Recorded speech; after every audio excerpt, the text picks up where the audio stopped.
Atheist Alliance International podcast. I don't make this stuff up. You know, if you put Jesus Christ first, that he'll look after all your bills. It's not fake, it's faith.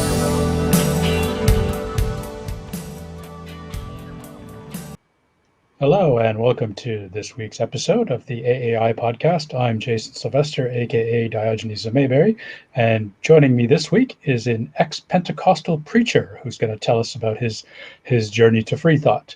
So just before we get started, just a reminder to everyone, please like and subscribe, and please let us know in the comments what you think and if what you'd like to see on future topics. So good morning, David, and welcome, and thanks for joining us.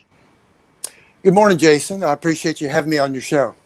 Yeah, no problem. So why don't you tell us a little bit about yourself and how you became a preacher and how you became not a preacher?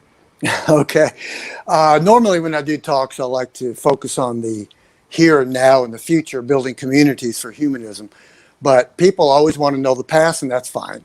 I'll briefly go over that, and we'll get into the good stuff, hopefully. No problem. So I'm a child of the 1950s.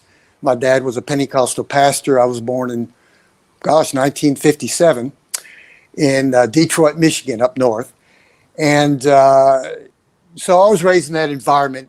I would say it would be a anti-intellectual environment.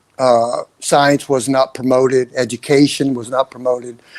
So my brother and I followed in my father's footsteps.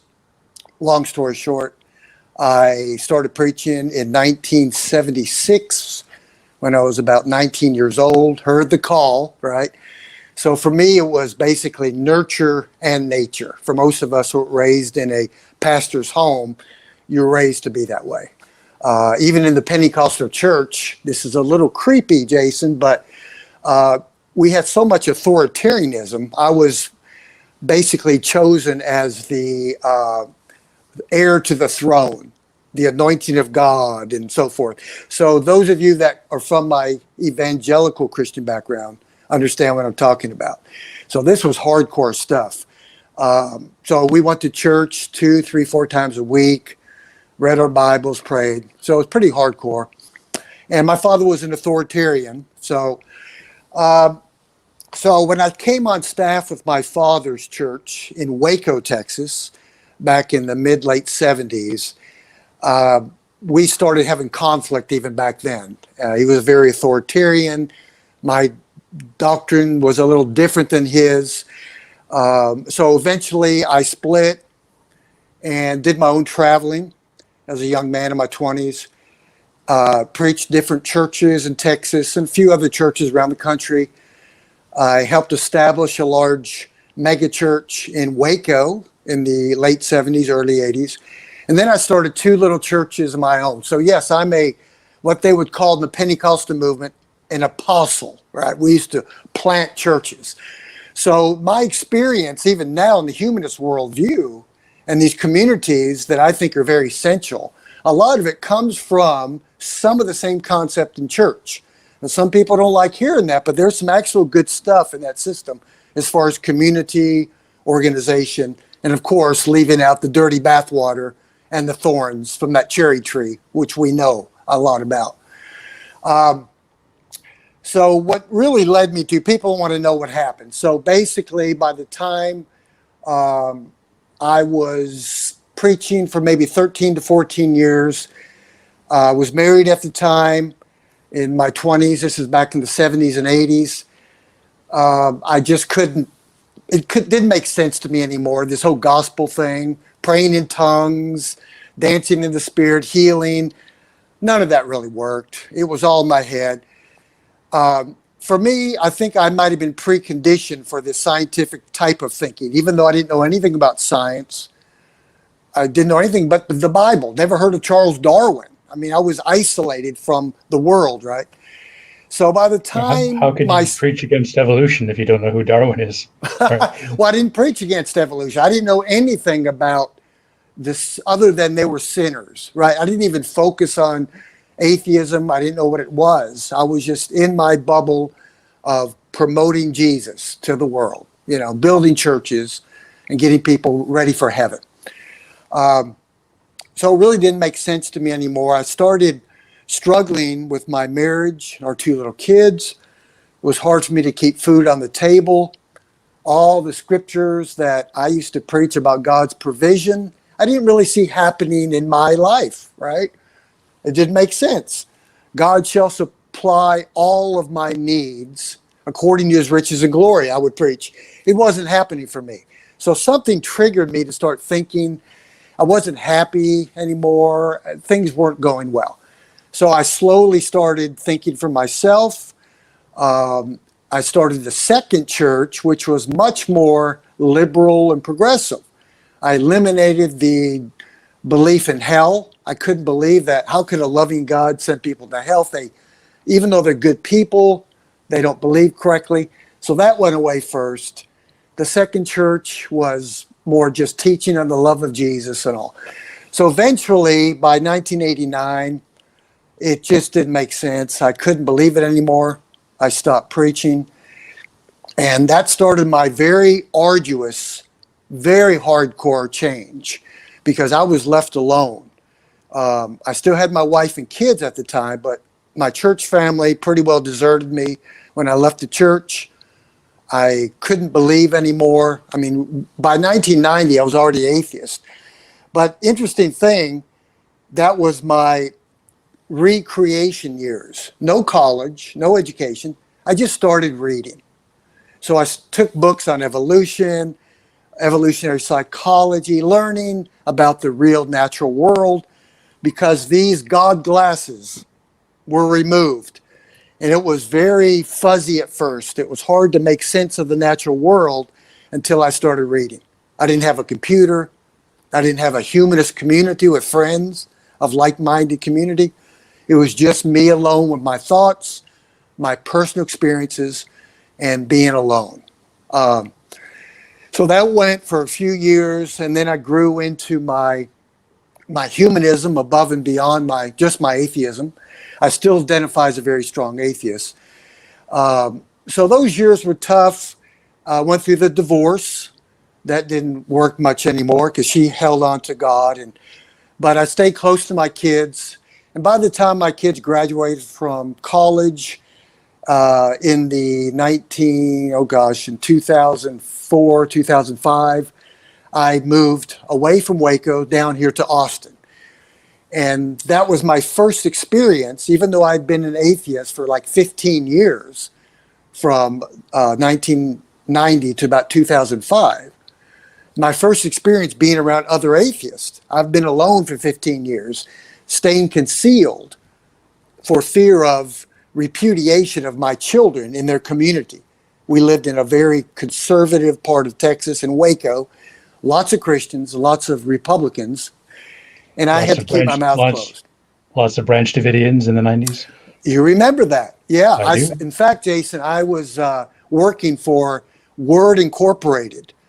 That's a Christian publishing company when I quit preaching, but I was already agnostic atheist, but I didn't know anything else to do. So I knew sales. So I faked it and worked for a Christian publishing company as a sales rep. But in our business in Waco, I saw the actual smoke from the compound of the Davidians, which was not actually in Waco. Did you ever meet David? Did you ever meet David Koresh? No. No? No, never met him. Okay. Never met David Koresh. That was an extreme branch of Pentecostalism. I considered myself extreme. But this journey I went through, I didn't have anybody to help me. It was just me. And that's why I'm so passionate about what I do. And currently, I'm all about promoting something that replaces this, because my experiential intelligence, I don't have a college degree. Pentecostals, we just were called of God. We thought and just started preaching, right? And so my experiential intelligence, being out there with people, has led me to where I'm at now. And about 8-9 years ago, I started going out feeding homeless people. Didn't know anything about the other atheist communities here in town that did that. And I started having interactions with believers. And I started coming out of the closet.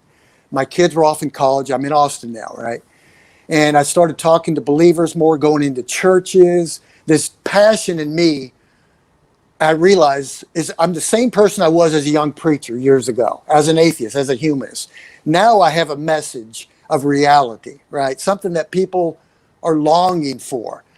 And the more experience I've had out there, and what I do now currently is I'm finding more and more non-believers that were once very Christian or Muslim or Jewish, whatever, who miss what they once had. Not the God. The sense of community. Absolutely. Morals, ethics, shared values, community, that sense of love and loving and caring, and inspirational talks and going out and doing good. And of course, keeping the science and reason. We don't throw that away. But I notice there's an imbalance in our worldview. And I see so much science, reason, and education, which is very important. We keep that. But I am trying to promote a balanced approach to humanism, which is let's promote this thing called love. Let's do what the believers do. They promote all this, and people crave that, right?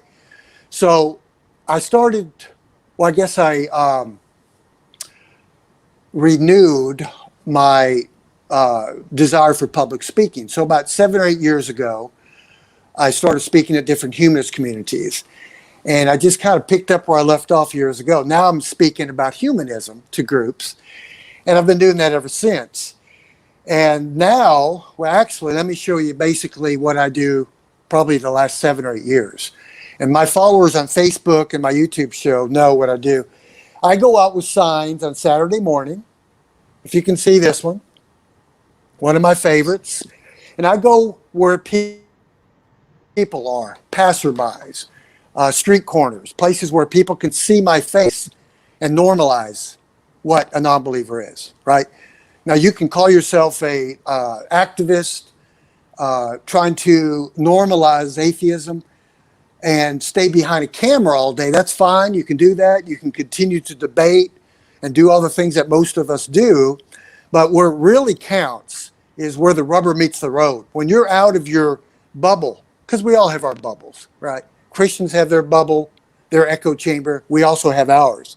But when you get out of that bubble, you're out with people of all different beliefs, you find out that when we get cut, we all bleed red.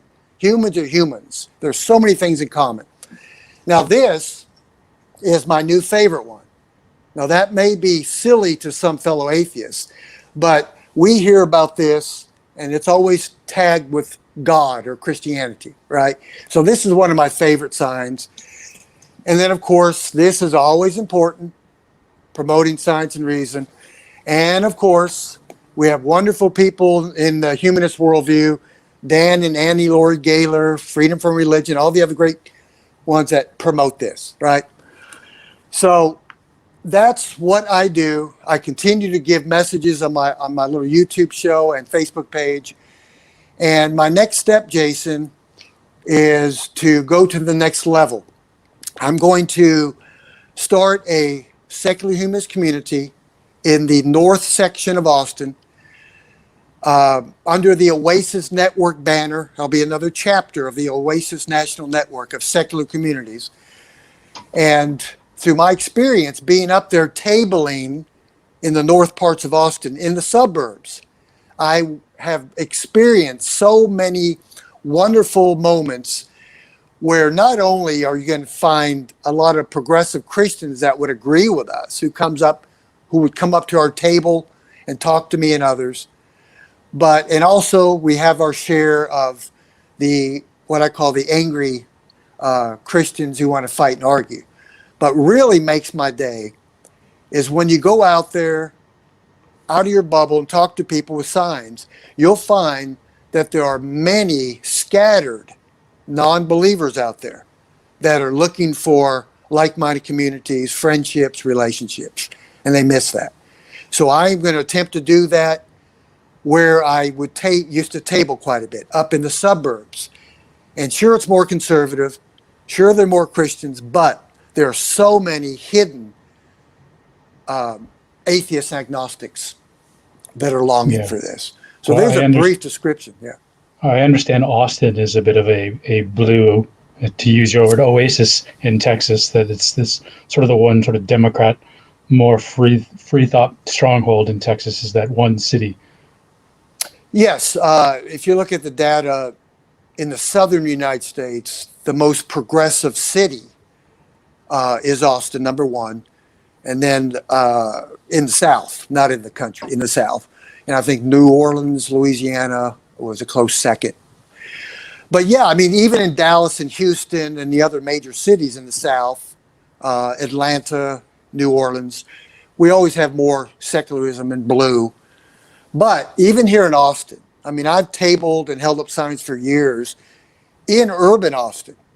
And sure, there are several thumbs up people walking by that are non-believers. David, thank you for being here. Thank you for normalizing atheism and so forth. But I'm not interested in communities. I have my group of friends, so forth. But even in urban Austin, you'd be surprised.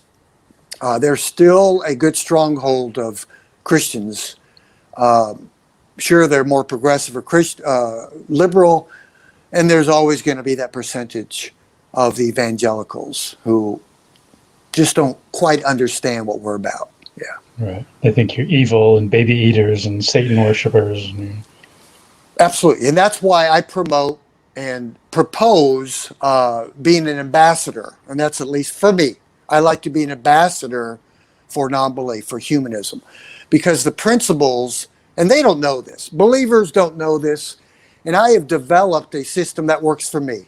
And we're free thinkers. I can't tell my fellow atheists how to think. We have free inquiry. I get that. But for me, what works for me, I'm not a great debater. For me, I let my other friends do all that, right? I already see that we're winning. I see that each generation, now I'm 64, but I'm talking about the younger people, my kids' age, my grandkids' age. More and more of them are dropping from the Christian tree. They're out there. They're becoming more secular. I understand that. So I don't have to fight and argue. What's that? Have your kids walked away from the church? No, my daughter's 37. My son's 35. The answer is no, they haven't. But they've grown and experienced a more aggressive or liberal Christianity, contrary to the way I raised them when they were small toddlers. And they both are very educated. They've gone off to universities. They're both college degreed. And yeah, they love me. They love Christine, my wife. And they know what I'm doing. They know about the humanist communities, and we have no problem with that. So we do have a lot in common with the science-based Christians, right, and the more progressive ones, even though we have some differences, but it's not so hard with those type of believers. Yeah. So just back up a little bit to your early years. So you said you started preaching when you were 19. So I would assume, in like Catholics have to go to seminary to become a priest. Most Protestants, I would assume, have got a divinity degree. But in the Pentecostal church, you don't have to have a divinity degree. You can just get up and preach. Yeah, it's not required. Now there are those that do. We all know about Dan Barker. Similar story. He was just big time. I was small time. Same type background. Like Dan Barker and others who have gone off to seminary. There's Assembly of God seminaries here in Texas. So no, there's not a requirement for that, because in the Pentecostal worldview, reason is the devil's bride, a beautiful whore and God's worst enemy, right? Faith must trample underfoot all sense, all reason, all education. They were smart. They knew that if people started thinking, it would expose all the holes in their belief. So no, we did not need that. We had the Holy Ghost. I mean, we did our speaking in tongues. It was very emotional, but it was fun. You got to admit. I mean, that first church I started, I took that concept from my dad's church. I started my own. I built it up to maybe 100 people, and we packed them in there because we had music. We were happy. We celebrated life. We loved each other. We had potlucks after the meeting. I preached about Jesus, but the people mainly came to see each other because we're a social animal. They don't know that. And they misinterpret And I used to misinterpret these wonderful feelings you have when you're with others and you're singing songs and you're having potluck and meals together. I misinterpreted that as something divine, a higher power. And we know as humanists and atheists, it's just simply us as a social animal. We need that connectivity. So to answer your question, no, we didn't need that. My dad was anti-intellectualism, even though he was a very intelligent man. He had a very good mind. Yeah. But there were some, obviously, like you said, Dan Barker. So some of them have gone off to seminary, but so some did, some didn't. Yes. Okay. Interesting. I didn't know that about the Pentecostal church. That like, as long as, I guess, if you're filled with the Holy Spirit and you just get up and go. Well, yeah, I mean, we used to look for, we would raise up leadership. And that's what I want to do here in our humanist community. I think we should be raising up leaders to go out and do this. We were unashamed. I mean, even at my age, in my 20s and 30s back then, way back then, I would always look and go out and preach to these smaller churches about raising up leaders, looking for characteristics of leadership, people that had the ability to motivate, to speak, to lead. Now, of course, back then, that was an authoritarian leadership with dogma. We don't have that, right? We still need leadership, but without the dogma, without the authoritarianism. But we will look for certain characteristics. And we were right. We looked for natural leaders, right? And we would send them out to start new churches and all around the place. Someone who's like a charismatic preacher sort of thing. Yes, very, very much. And we believed that Jesus was the answer. I believed it. I believed that the more these little churches around the country would be better for humanity, and that we would increase societal health. People would be happier. Disease would be eradicated. We know that doesn't work through prayer. I tried that. We thought there'd be less crime, less murder, less homicide. And quantitative data shows us that it doesn't work. I mean, more secular countries, as we know, are much healthier, less crime, less poverty. So we promote reason and science, yes, and education. So you mentioned Dan Barker, so I presume you're familiar with the Clergy Project out of the Freedom from Religion Foundation. Yes, I'm familiar with it. I've never been affiliated with it, but yeah, I think it's a great thing. And I've found a little network, and I've got so many ideas in my mind. The main thing is to get this Greater Austin Oasis secular humanist community going here, contingent on COVID, hopefully in January of 2022. But also I came up with another idea. I'm going to call it Back to Work. What does that mean, back to work? Back to work is calling all former Christian preachers, leaders in religion, right, who now identify as non-believers. Now, back to work means, hey, we need your leadership skills. We need your motivational talks. These kind of people know how to build community and to get out there, right? And we're unashamed. So I've already got 2 or 3 new friends. One is a former Baptist pastor. He's older than me. He's in his 70s. And he's an atheist. He's a humanist. He built churches up to thousands for the Baptist church. And a couple others I've met. We're talking. And so that's my take. Now, for the younger generation, I don't know if this will take. I just personally believe that if we throw the baby out with the bathwater, that's a bad thing. There's still some good stuff that they've done. They've been doing it for hundreds of years. The church I'm talking about, right? If we take some of the same concepts and bring it over here, because it's just human, that's it, no supernaturalism, and add everything else that we do to it, we got a good mix.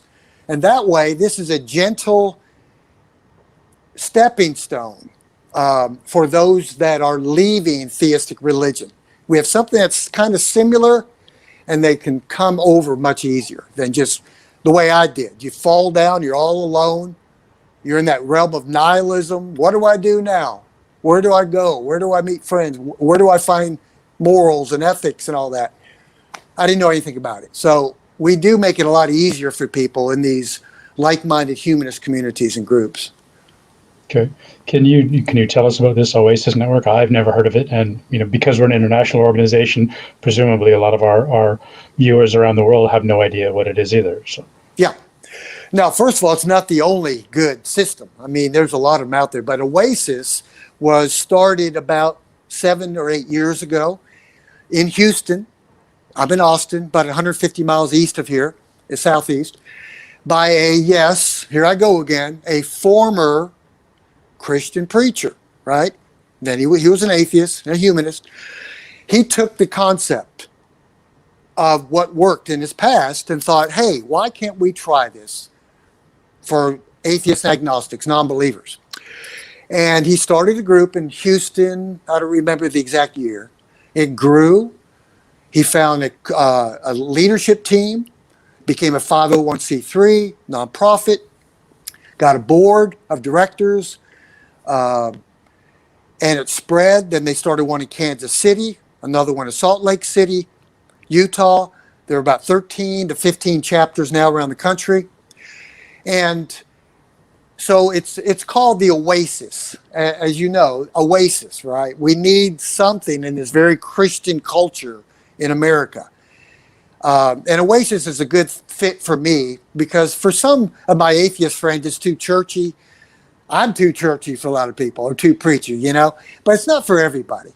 And I want people to understand that I know a lot of people at the atheist community of Austin and all the other atheist and humanist network groups around the country that are wonderful people.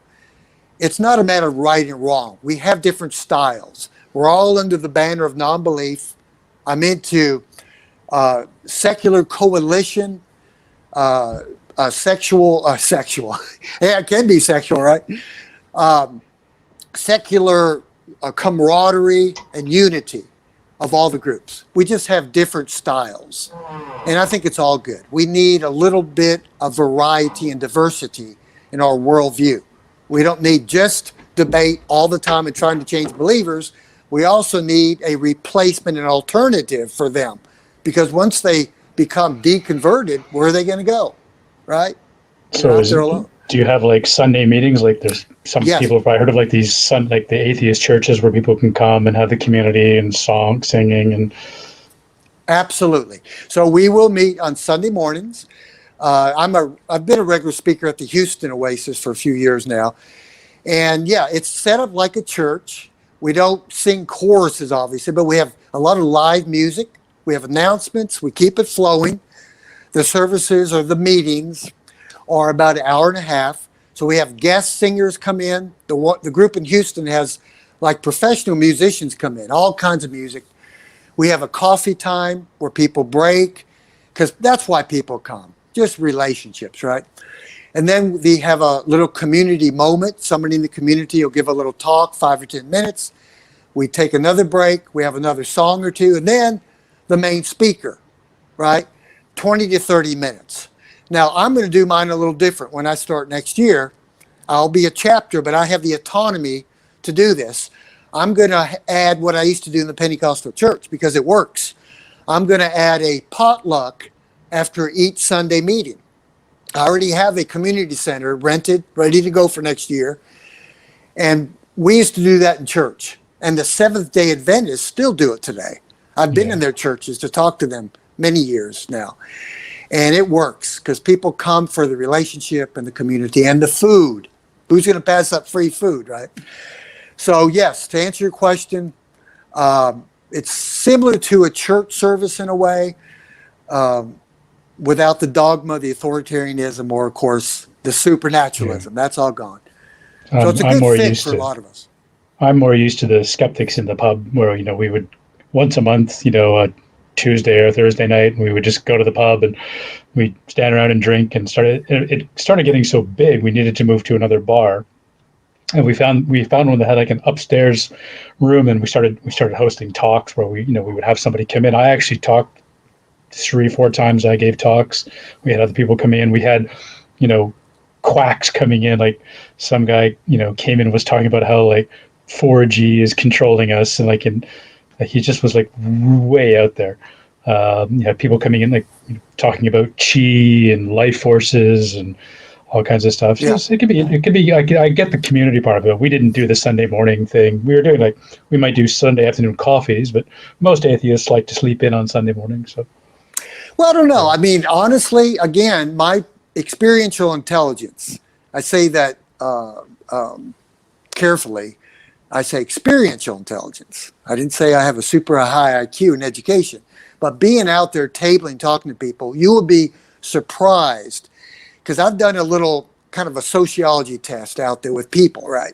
Little surveys. And one of my former preacher friends, who's an atheist, the Baptist pastor guy who does data, he's done surveys on all of his talks and his websites for atheism and humanism.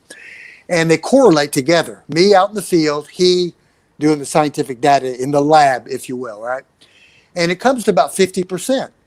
And meaning, when I set up the table for, say, an atheist group or humanist group, of all the non-believers, 50% of them are those that come by and say, hey, I like this, thanks for being here, but no, I'm not interested in the churchy side. I have my group of secular friends.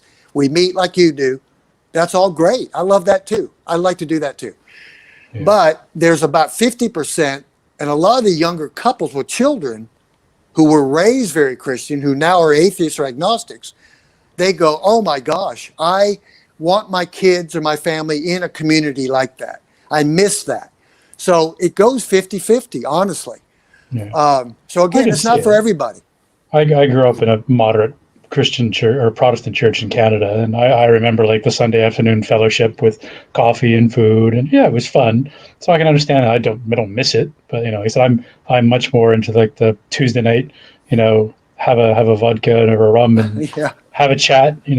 Oh. I can see how there are people who want the community, and especially in very Christian parts of the U.S. You mentioned Kansas City. I worked in Kansas City for 5 years, 20 years ago, and I was constantly being bombarded by my evangelical coworkers. Oh, come to church with me. I'm like, yeah, thank you, no. Yeah. See, that's another reason we do this here in the South, because this is a nice transition for those that can no longer believe, even those that are nuns or those that still are on the fence and they haven't really made up their mind. But it's an easy transition for a lot of people, rather than this tipping point thing, the French Revolution, immediately this quick change. Most of us take a long, slow, gradual evolutionary change from that to this, especially those that came from a hardcore background. I was like that. I mentioned this on the I think the last one, the last podcast. And that how, for me, I describe my journey as being on a continuum. I was raised in a moderate church, and then I attended a Baptist school for 2 years when I was 13, 14, got heavily indoctrinated, had the born-again experience, but then left the school and was not in that environment and gradually drifted back to moderate Christianity. Then went off to university where I stopped going to church altogether, and I'm taking world religion and history and all of this, being exposed to these ideas, and came out, kind of as a deist and then kind of an agnostic, and then one day just went, I just don't believe anymore. There was no big aha moment. It was just, don't believe anymore. Yeah, that's normal. I mean, that's a very common story line for majority of people. Yeah. But I want to say one thing, Jason. I want to make sure people don't misunderstand me, because I've had people, some people just hear what they want to hear, right? They see what they want to see. I want to make sure and clarify that I'm not against those that try to change the mind of believers, or against those that would prefer to just go to a pub with their atheist friends or just have science talks. Again, I'm promoting and proposing a balanced humanism. You're giving them the potluck. You can choose. Do you want the beer? You want a beer? You want a coffee? You want Exactly. Yeah, it's all good. We need diversity. That's all I'm saying. So even in the community that I would like to start next year, I want a balanced approach. Sunday mornings are going to be a celebration of life, a festival for non-believers. The churches have their groups. That they have a right to do that. They celebrate life together, what they believe in. We're going to keep it light and just a celebration, right? The talks will be light and inspirational. But talking about balance, right? Diversity. I want Zoom, science talks during the week, philosophy talks during the week, and all that. Critical thinking, we keep all that. We don't throw that out. We just balance it out with some of the things that I think we should do more to promote this beautiful worldview, which is a human-centered way of life, not God-centered, which is humanism. Right. And very few people even understand it, even fellow atheists. But Christians, once they understand what it is, a lot of them are not that angry when I tell them the principles of humanism, just simply being a good person, like many of them are. They just think it's God, and it's just them being a good person. What's the population of Austin? The city limit is right about 980,000. By next year, it'll be 1 million, which puts it at number 11 in the country. City limit, not metro. Not the suburbs. Yeah, okay, so you've got a fairly substantial population, of which a significant percentage is going to be somewhere on the none continuum. You know. Absolutely, yeah. Yeah, and boy, I mean, it's exciting. It's just exciting to. I mean, I talk to people every day, Jason. I'm a personal trainer. I'm out of my bubble all the time until Christine lets me retire in a couple of years when I'm 66. Lets you retire. So I still have to work a little bit. So I go into my clients' homes, and half of them are Christians. I'm out of my bubble. They're Donald Trump Republicans. I've learned to find common ground with evangelicals. Even it doesn't mean you compromise. I call this diplomatic, amiable, diplomatic humanism. It doesn't mean you compromise. It doesn't mean I say, oh, there's a God again. You find the common ground, and when they see that, they're blown away. I mean, some of these Baptist clients I've had they're just confused. Like, you're so kind, you're so patient. Where did this come from? You're an atheist, literally. And I know it's silly for us to think that way, but once you're around them and you tell them who you are and you just love on people, because they actually think love is just godly. They have no idea. And so, yes, I'm kind of an ambassador. And it doesn't mean I compromise. It doesn't mean I'm a soft atheist at all. I'm a very strong atheist. But you just deal with people and you find out that we're so similar. We talk about our kids and our grandkids. We just don't talk about the religion or politics much, even though I know they're praying for me. And that's always going to happen, you know. Yeah. Okay. All right. So we should probably start wrapping up. Is there anything else you'd like to finish on, or you've touched on all the points you wanted to make? Yeah, I mean, gosh, I could go for hours on this. I would recommend, or just highly try to encourage my fellow non-believers to, I steal this from this book called the Bible. There's one scripture and it says, let your light shine, right? They think the light is Jesus, and they go around letting this shine and letting people know they're believers by their light, by their compassion and love. I say, let the light and the compassion of secular humanism shine. Or in other words, just let the light of humanity shine. And just talk to people. Be amiable, be diplomatic. And I know it's hard with the far right ones. I still have family members like that, and they're trying to smash down the church-state wall separation. They're trying to enforce the Texas abortion ban here in Texas now. It's brutal. I understand that. But we still have to show them we're good people. But at the same time, we got to be firebrands in some areas too. We've got to support that church-state wall separation. And we've got to keep science in the classrooms and keep our schools secular the way they're supposed to be. So it's a fine line, Jason. And I haven't mastered it yet, but that's what I encourage people to do. One of my friends, he accuses me of being like, just as firebrand as the evangelicals for atheism. But I'm just trying to get people to think. And I'm just like, look, you believe all this stuff. Why don't you go read some books and understand? And that's all I'm passionate about that. So yeah. Well, faith. It's hard to debate faith. That's a whole other topic. Yeah, I tend not to try to go after the hardcore right, because I know they're not going to listen. I debated a Baptist pastor a few years. Is he Baptist? Yeah, I think he's a Baptist pastor a few years ago, and I caught him out on I don't know. I still don't know if he either just doesn't know the Bible as well as he thinks he does, or he's so used to just saying whatever he wants and having his congregation believe it. And it's like, so you can't pull this stuff on us, Yeah, I mean, again, faith is the certainty. I'm quoting from their book. The definition of faith is from their book, the Bible, Hebrews 11. Faith is the certainty of things hoped for, the evidence of things not seen. It's 100% certain. You can't argue with that hardcore right stuff. And it's the evidence of things not seen. There's their evidence. It's a faith thing. I mean, they're not thinking. So I let those people go. I just know that there are tons of people that are already looking. They're already coming to it on their own like I did. And they're looking for something to replace it. And that's where I come in. And I hope to be able to encourage other people to do this. And I don't know if it's going to work. I'm not 100% certain, but I'm going to give it a try before I get too old, Jason. No problem. Okay, well, we'll put the links into the description. So if you want to find the Oasis Network and David's links, they'll be in the description for you to go and click on. And again, please remember to like and subscribe, and please leave a comment and let us know what you liked about this show. If there's if there's a topic you'd like us to explore, if you want to come on like David did and tell us your story, we'd love to hear from you.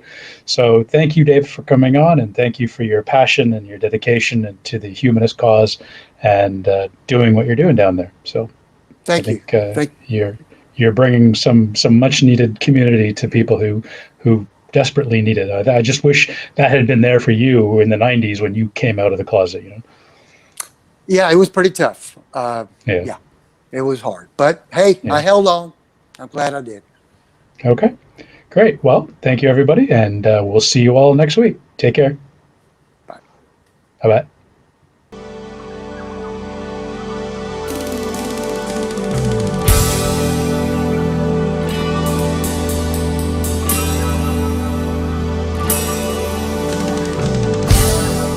Okay, thanks for listening, and don't forget we're on YouTube, so follow us on YouTube. Just search for Atheist Alliance International, and please subscribe and hit that notification bell. We're also on all of your favourite podcast platforms, so make sure that you follow us on there as well. See you next time.